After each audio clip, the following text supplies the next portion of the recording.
impostor. This immense fact sowed the seeds of distrust throughout all Christendom, and millions began to lose confidence in a God who had been vanquished by Mohammed.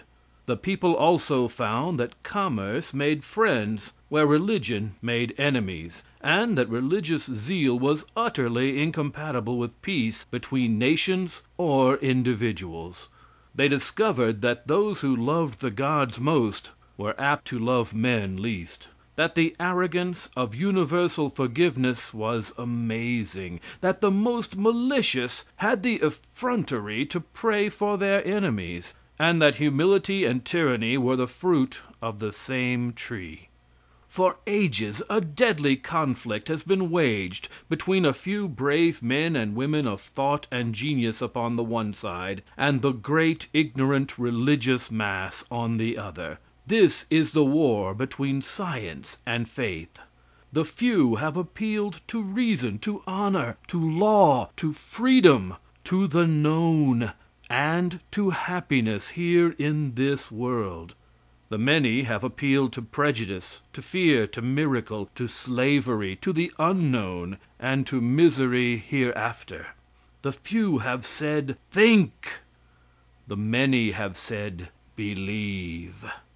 The first doubt was the womb and cradle of progress, and from the first doubt man has continued to advance. Men began to investigate, and the church began to oppose. The astronomer scanned the heavens, while the church branded his grand forehead with the word infidel. And now not a glittering star in all the vast expanse bears a Christian name.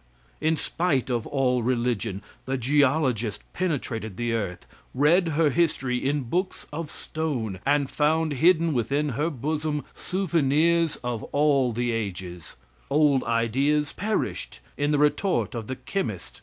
Useful truths took their places. One by one, religious conceptions have been placed in the crucible of science, and thus far nothing but dross has been found. A new world has been discovered by the microscope. Everywhere has been found the infinite. In every direction man has investigated and explored, and nowhere in earth or stars has been found the footstep of any being superior to or independent of nature. Nowhere has been discovered the slightest evidence of any interference from without. These are the sublime truths that enable man to throw off the yoke of superstition. These are the splendid facts that snatched the scepter of authority from the hands of the priests. In the vast cemetery called the past are most of the religions of men, and there too are nearly all their gods.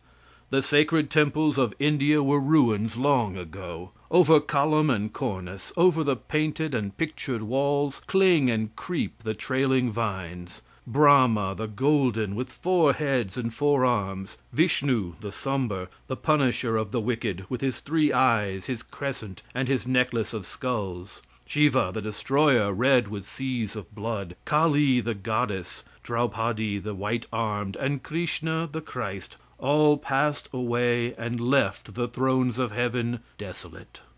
Along the banks of the sacred Nile, Isis, no longer wandering, weeps, searching for the dead Osiris.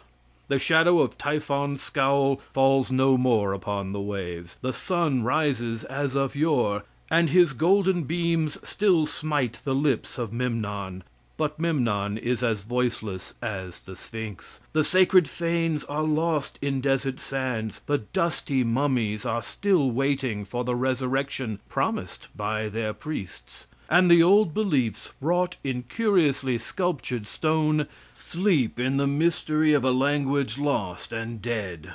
Odin, the author of Life and Soul, Vili and Ve, and the mighty giant Ymir, strode long ago from the icy halls of the north. And Thor, with iron glove and glittering hammer, dashes mountains to the earth no more. Broken are the circles and the cromlechs of the ancient Druids. Fallen upon the summits of the hills and covered with a century's moss are the sacred cairns. The divine fires of Persia and of the Aztecs have died out in the ashes of the past, and there is none to rekindle, and none to feed the holy flames. The harp of Orpheus is still. The drained cup of Bacchus has been thrown aside. Venus lies dead in stone, and her white bosom heaves no more with love. The streams still murmur, but no naiads bathe. The trees still wave, but in the forest aisles no dryads dance. The gods have flown from high Olympus. Not even the beautiful women can lure them back, and Danae lies unnoticed, naked to the stars. Hushed forever are the thunders of Sinai, lost are the voices of the prophets, and the land once flowing with milk and honey is but a desert and waste.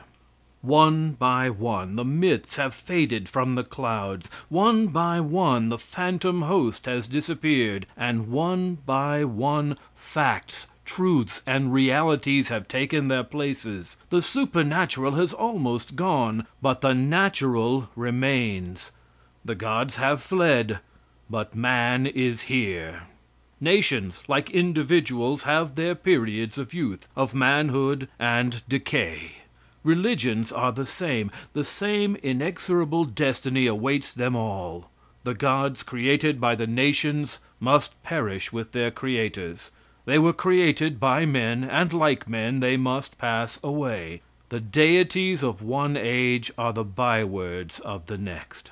The religion of one day and country is no more exempt from the sneer of the future than others have been. When India was supreme, Brahma sat upon the world's throne. When the scepter passed to Egypt, Isis and Osiris received the homage of mankind. Greece, with her fierce valor, swept to empire, and Zeus put on the purple of authority. The earth trembled with the tread of Rome's intrepid sons, and Jove grasped with mailed hand the thunderbolts of heaven. Rome fell, and Christians from her territory with the red sword of war carved out the ruling nations of the world, and now Christ sits upon the old throne. Who will be his successor? Day by day religious conceptions grow less and less intense. Day by day the old spirit dies out of book and creed. The burning enthusiasm, the quenchless zeal of the early church have gone, never, never to return. The ceremonies remain, but the ancient faith is fading out of the human heart.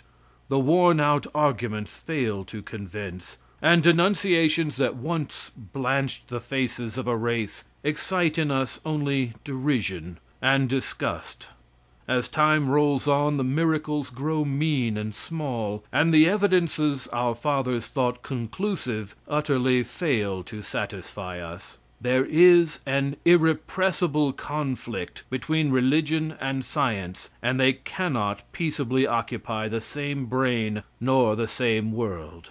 While utterly discarding all creeds and denying the truth of all religions, there is neither in my heart nor upon my lips a sneer for the hopeful, loving, and tender souls who believe that from all this discord will result a perfect harmony, that every evil will in some mysterious way become a good, and that above and over all there is a being who in some way will reclaim and glorify every one of the children of men.